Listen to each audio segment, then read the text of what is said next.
it is time that we sit down and have a small chat and inform the public what we have been doing as a government and also as a commission, and indeed as operators within the Hajj industry. And we believe that all of us together have worked very hard to reach the position where we are. Everybody participated. Everybody has contributed for the general overall achievement that we are heading towards in this year Hajj 2025. It's not been an easy journey, as I said. It's been a difficult one, as you all know that reform goes with a lot of challenges. And when you want to reform, people don't know what's coming. And people live in a state of fear, uncertainty. Therefore, a lot of challenges will happen. And that's why we were also very cautious, knowing fully well that changing things, not always easy. You will always expect to have some challenges. That's why we are very cautious and try to be as diplomatic as possible.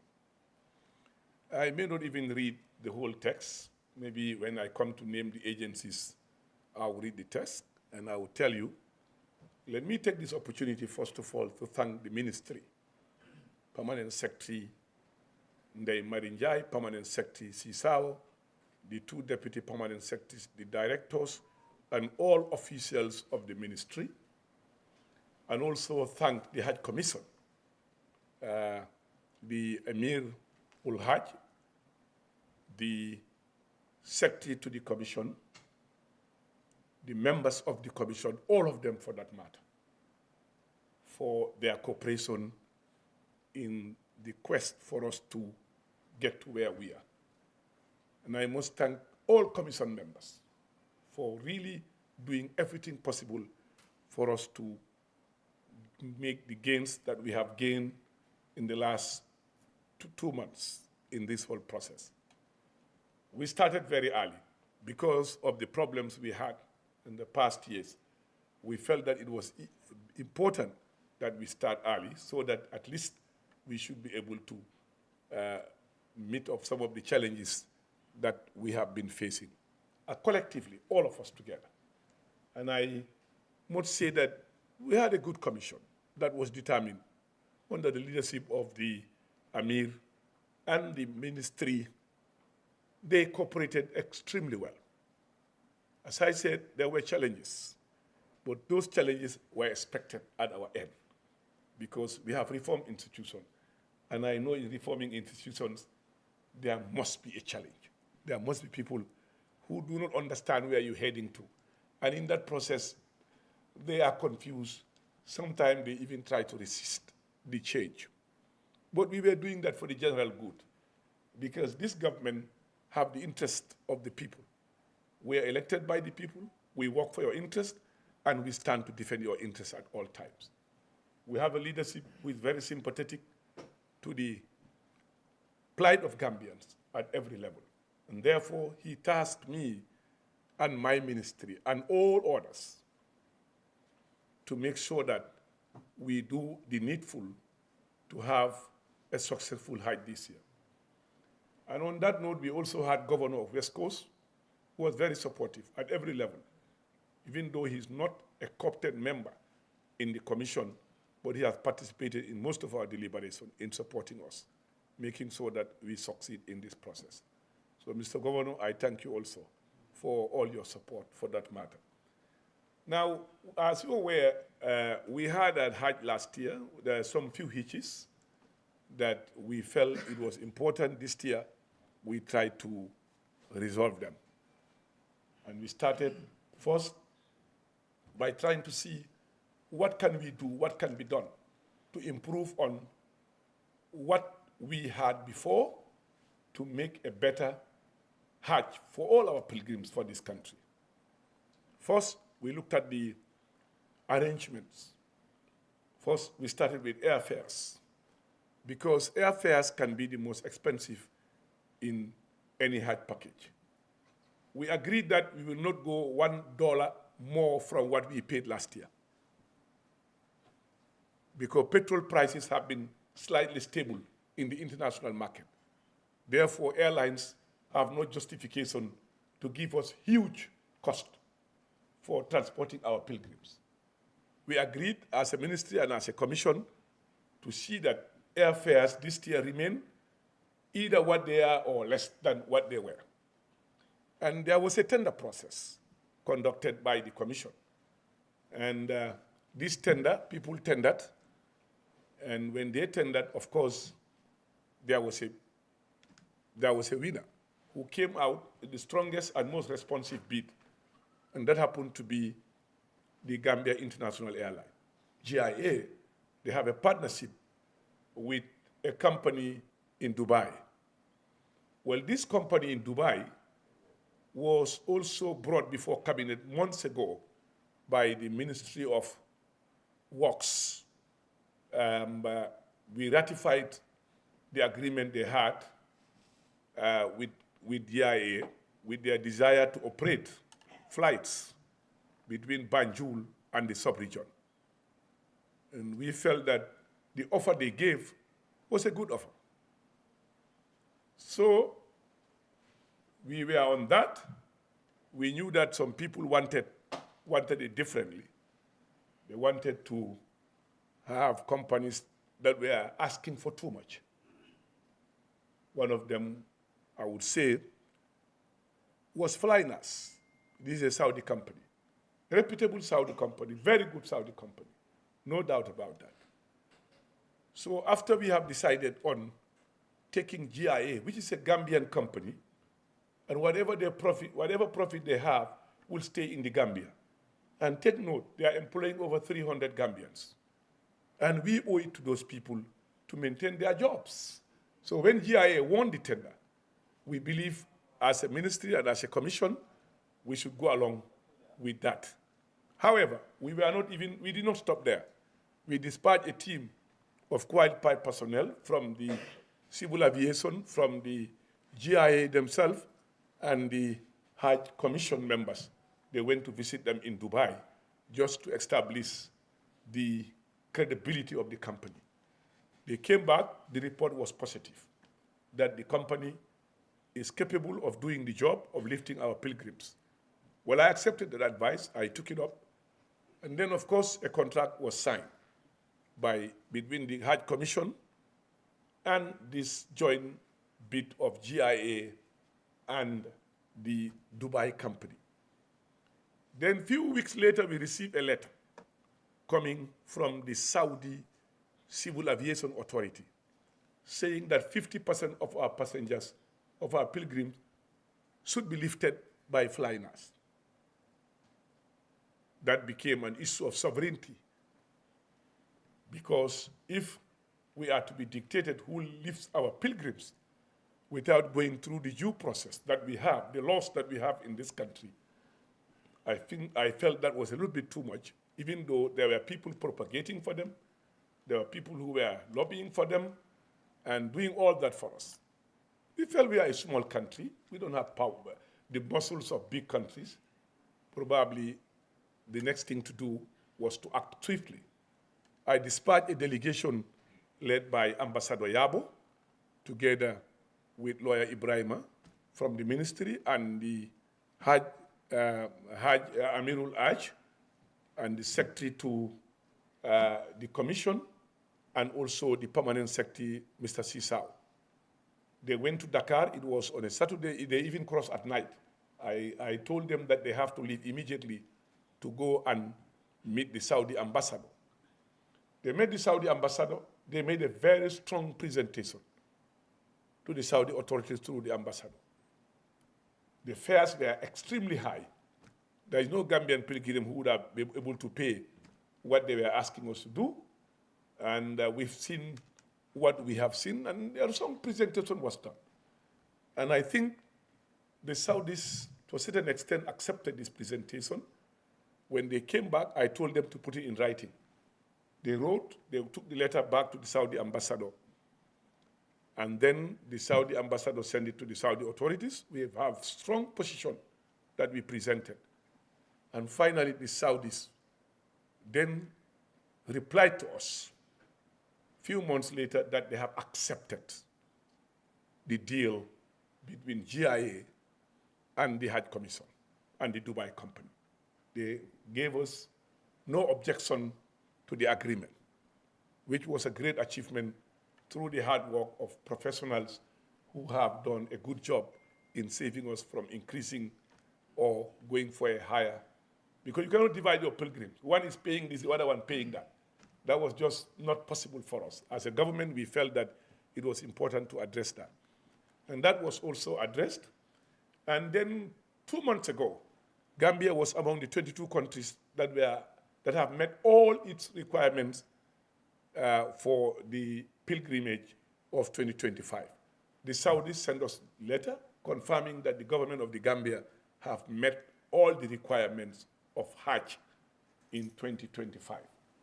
However, we believe then the letter was not out. We still felt that there was need to have a letter saying that of no objection, because we didn't want to go up to the middle and they would start telling us, oh, you have to use flying us after the price had been decided. But later on we got the letter that was confirmed. And then, of course, there was this company that came here, introduced to us, and they came here twice. We saw them, we had a degree of trust in them, because we also believe that last year, Gambians stayed, 2,000 pilgrims stayed in 13 different places. That makes it even difficult. Some of them were not accessing medical services as required because people cannot reach out to them. They were living far from each other. And that was not, one, safe. In case of any national emergency evacuation, it will almost be impossible to rescue Gambian pilgrims. We realize that bigger countries are staying in one vicinity, one area. The Gambia is small, one of the smallest countries. We're having to stay in 13 different places. We felt that has to be addressed as a government. And we engaged a company. They had a discussion with our commission. When they discussed with us, we told them categorically, we will leave this matter with the commission to discuss with them and to agree or to disagree. They signed a contract, and I still said that they have to go and see what these people have got, because we cannot take it for granted. So a team was dispatched. They went there, and this team went to search for a place where our pilgrims will stay. I think for some reason, these people wanted to take us for granted. They thought that because they came here and that things will be easy for them. After 3-4 days, I got information that they were still have not shown them a suitable place for our pilgrims.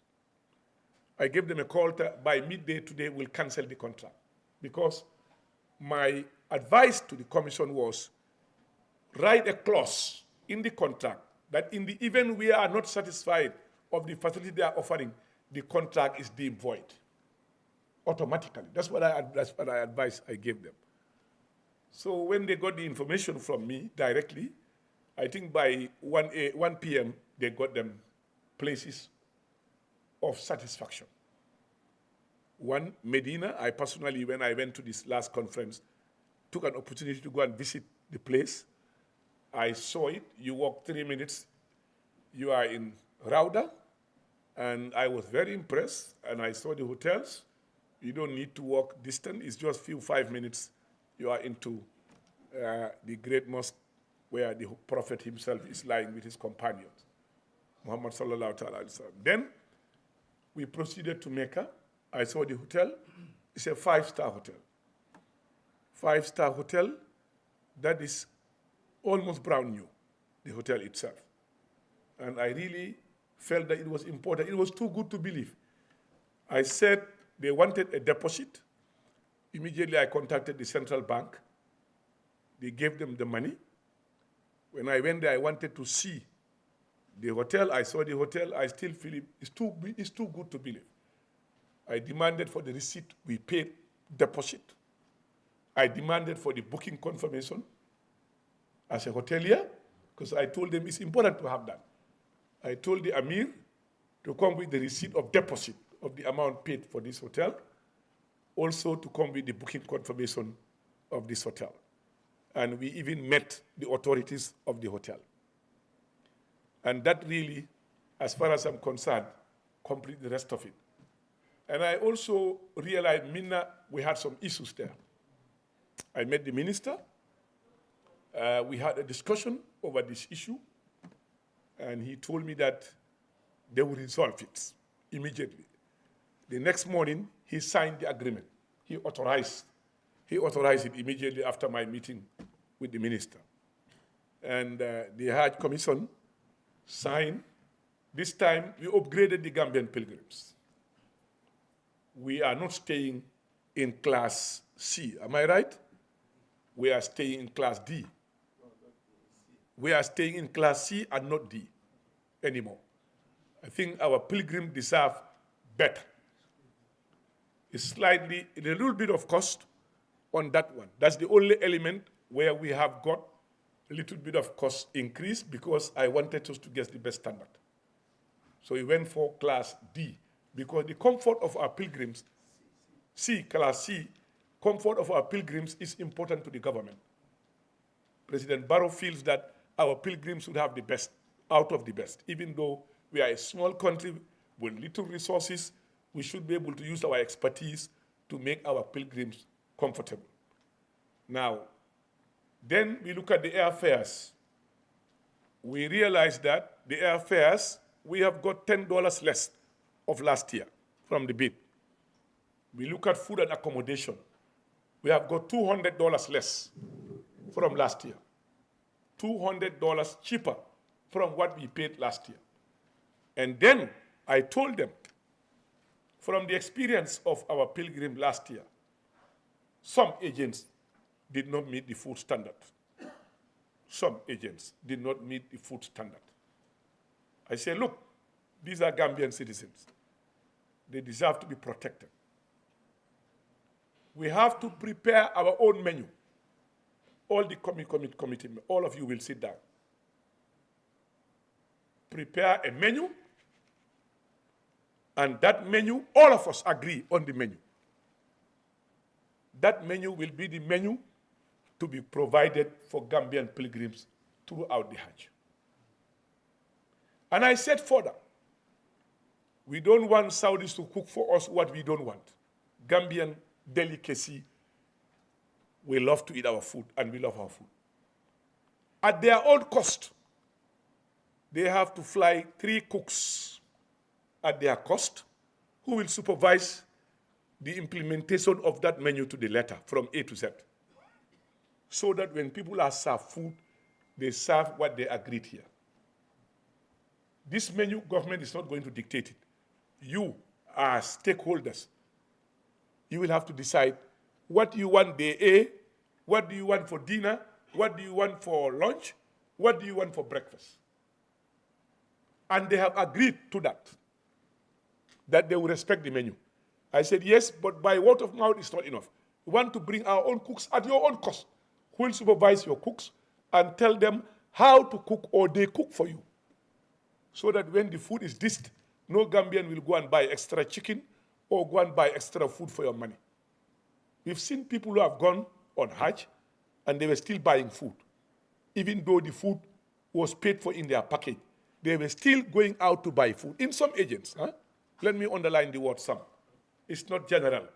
To be fair to those who have been doing well to feed their pilgrims. So this year, you will all sit down, draft a menu, and give us the menu that you agreed. You all have to agree to the menu. And when you agree to that menu, we will send them the menu. They even agreed that some of the ingredients we can buy here on time, ship it, let it go. So that when our cooks are there, they will be able to use some of those ingredients in order to give us the best food during our duration in Saudi Arabia and in Medina. They've inspected the cooking facilities. They've seen everything. I think they were very impressed with it. And we believe that really this Hajj will make a difference for all of us, but we have to pray. We have to pray. We need to pray for this thing to happen. Now, the other aspect is about our medical facilities. I think the commission insisted, the Saudi authority insisted, deadline was a few days ago for the Ministry of Health to provide the names of people that will be accredited, and that I think the list is done, am I right, and sent. The other thing that you needed to tell them is about the media, because the media also, they were having a deadline for the media company that want to go with pilgrims to be able to apply and then be accredited. I think you need to, Mr. Secretary, did you disseminate that information to the media houses? You, not only GRTS, all others who are interested. This is about a national issue, not only limited to GRTS. I mean, any other media house that is prepared to do that. However, the Saudi authorities are very strict this year. They are not, I met the minister. We had a series of discussion. One of them centered with the issue of students. Where the student, where the diplomat, anyone caught, anybody caught in the Hajj who is not licensed to be there, whether you are a Saudi citizen, whether you are a foreigner, you will be fined. Is it 50,000? Huh? They have the fine here, 50,000.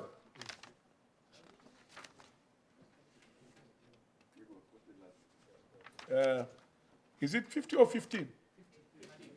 50,000 real, Saudi real. And you will be immediately deported if you are a foreigner to leave the country. There,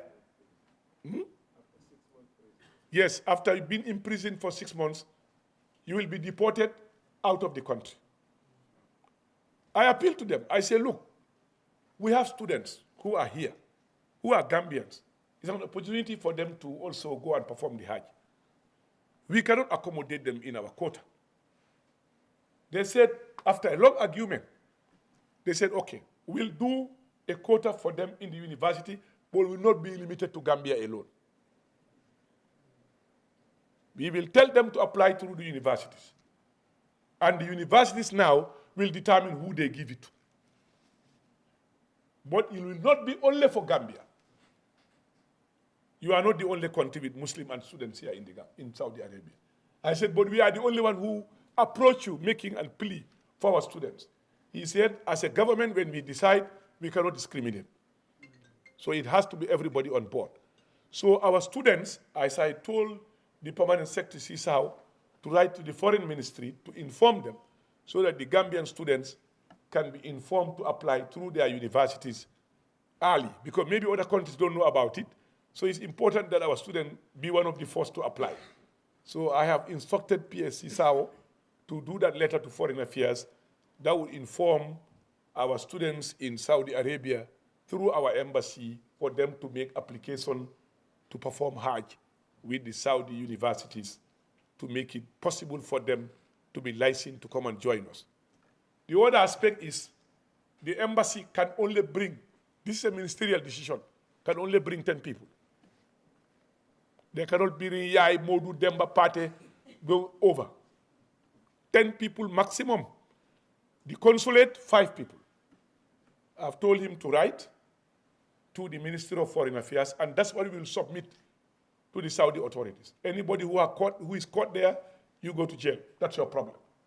They cannot use our Hajj Commission to bring people to Mecca when we have people who are there who have been deprived, who are not receiving salaries, but are just mere students and being refused to perform Hajj. And then you use the embassy to bring over 30 people for Hajj. That will end. Finish. Anybody who comes there, you don't have this authorization, you will be in prison, you will be fined, you will be deported. I think this is very clear. So based on all these things, we just felt that it was important to look at the financial services, where we have realized that you are losing a lot of money as agents. You are losing a lot of money as agents. We want you to make profit so that you can do better services. We want you to stay in business. We don't want you to lose money. That's not government interest. We want you to make sure that you can make better and deliver better services to the people of the Gambia. And that's why the first operation we did, I don't want to name banks, banks, we don't want to name them. We got cheated almost $2 million. And I felt that's too much. One transfer. You cannot do that. That will never happen again. So we will meet the central bank to try to see how we can raise. I've asked them to contact you to tell how much dollars we will need now. Because the Saudi authority urged me to do all payments now, not to wait. And that's why the commission have been tasked to contact all the agents so that we know the number of dollars you will need, and then we'll make the central bank.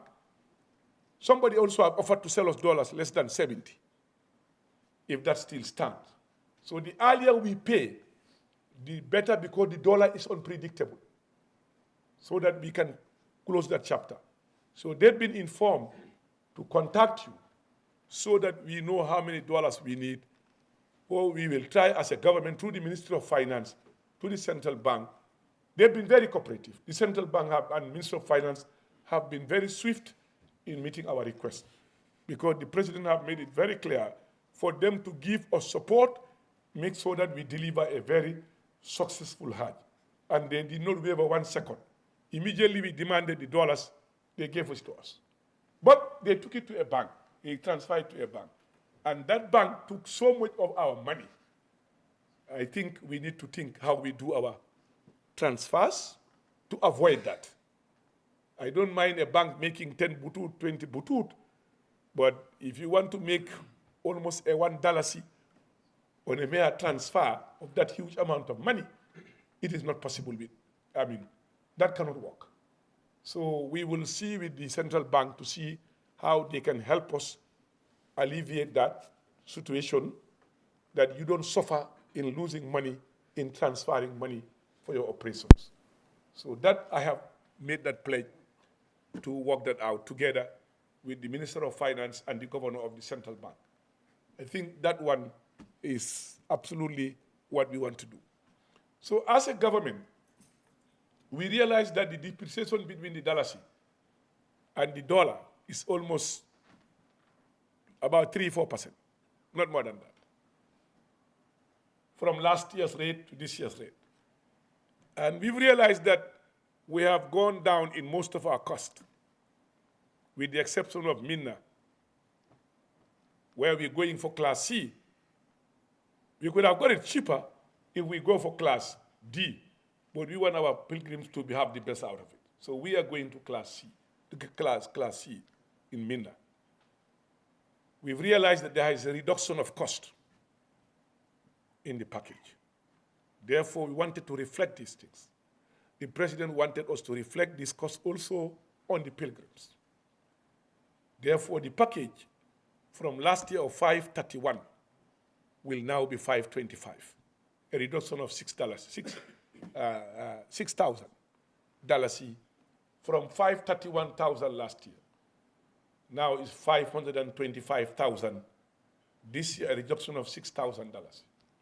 Despite the fact that the costs have gone more than that, but we still want you to maintain some degree of profitability in your operation.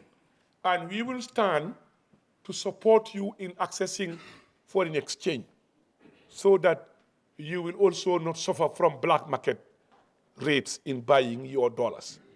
But then, to avoid that, we need to act fast. We need to make sure that we do something realistic as quickly as possible. Now, then come in the complicated issue of VIP. Those who want to conduct the services of VIP. It will be difficult this year. It can be difficult, it can be easy. Because the hotel they are staying is VIP, is 4-star. But you will be staying alone in your suite. You want to stay alone in your normal room, you can stay, but that is what we call room supplement. You, the operator, you negotiate that with the hotel, charge your client what he wants to pay. That's not our problem.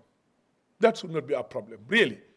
If you have a client who wants to stay in that 4-star hotel alone, or want to stay with a wife, or want to stay with a partner, or want to stay with a companion, or want to be 3 in a room instead of 4, want to be 1 in a room instead of 4, want to be 2 in a room instead of 4, that is VIP. They have special room for that. They have a special restaurant for that. They have special facilities for that. So that is also left for agents to explore. I said we can open that door. The commission cannot negotiate that. That's you, the agent, to go and negotiate. If you get $10, you charge your client $300, you can pay it, so be it. That's your money. Nothing to do with us. You make your business. The client wants to pay for it. He wants to enjoy that privacy in performing Hajj. He wants to make his wife comfortable, or daughter, or child, or whatever, comfortable in Hajj. That's so be it. That is not to do with us. But we make sure that the hotel requested the number of people who wanted to book this room before they sell these rooms out. And I told the Hajj Commission to engage the agents who want to sell VIP to do that. Now, the next thing that came on the table was about the issue of non-resident Gambians living in Europe wanting to use our package to go to Mecca. Look here, people farm for years before they get money. Some sell their properties before they get money. Some sell their livestock before they got money. Some, their children hustle years before they get money. And there are a few others there who have the dollars in thousands. They have the money. Now, I told the Saudi authorities I have a problem. I cannot allow non-resident to buy all the package, Hajj package, at the expense of resident Gambians. How do we address this? What are they doing, the Saudis, to address this matter?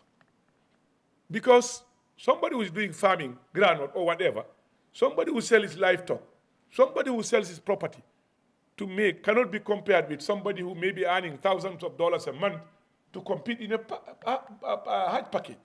That is not possible. They said they had the problem in Saudi. What they did was they created a quota system. They say this quota is for non-resident Saudis outside Saudi Arabia. If it is exhausted, it is exhausted. Then I said, we cannot do that now. But we must have a Hajj policy. I have directed the ministry to work with the commission members to have a policy delivered in the next 3 months to the ministry. And that policy also will have regulations. And in those regulations, we now can sit down as a commission, as a ministry.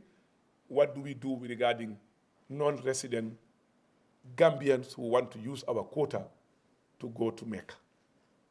The policy and the regulation has to be in place for that to be addressed. And I think the issue of quota, Gambian quota, because our population has now gone beyond 2 million.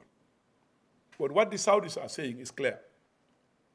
We have not got your census results certified by the United Nations. Once it is certified by the UN, you are qualified for 2 million, 2,500, yes. But our census results are provisional. They have not been certified by the UN body. So we are now trying to see how that can be expedited, not for this year, but for next year. So that by next year, we have extra 500. And then the issue of agents. Senegal told me they have 300 something. Bangladesh told me they have 700 and something. Everybody was asking us how is Gambia managing? I said our people are different, but they have the same heart. People are people who can always mingle, do things together. Gambians have a good heart. They are good people. We can always find a solution. We have divided our groups into 3 groups. Now, because they have been compelled by the Saudis to divide they will not accept these agents anymore. They will only accept groups for every country. Now, then on the sideline, I had a meeting with the Sierra Leonean officer in charge of Hajj. They have about 350,000. 3,500 pilgrims. But about 1,500 only goes to apply for pilgrimage to Mecca. Then I said, I want the 2,000. I wouldn't mind giving extra $100 on each of these extra 2,000. We can do it as a government. We can see how we can manage to get the extra, because we have over 6,000 who want to come to Mecca. Then the issue of sovereignty came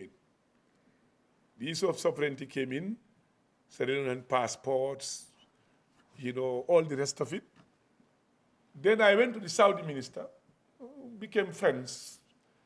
He said it will be difficult for us to do that, for us to give you. I wanted us to trade, to give us extra, the 2,000 to Gambia, so that we can deal with the Sierra Leonean people and get the 2,000 extra on top. He said it was decided at a convention years ago, and they cannot change that convention for them to do that. So now what I want to do is to urge you, agents, to extend yourself, because you can have pilgrims of Sierra Leone using the flight in Gambia. You understand what I'm saying? If you have your pilgrims with Sierra Leonean passport, going to Mecca, flight is not the plane can lift here and then go and pick the passengers and proceed to Mecca. Or they can start there, pick the passengers, come here and depart and go. So I think I'm just saying this because we have something lying there that we can find a way how we can really tap it. Because the guy, in fact, he's promising to come here. So when he comes, I will have to call a meeting of all the stakeholders, and then we sit down and see how we can get that extra 2,000 pilgrims, let them be Sierra Leonean. What marketing can we do to encourage them, whatever we can do. Gambian companies are too good. They're very good in marketing and encouraging. So we try to see what we can do, because we have 2,000 lying there, which we definitely would need to really help some of our people here that would help even our diaspora quota to minimize the situation.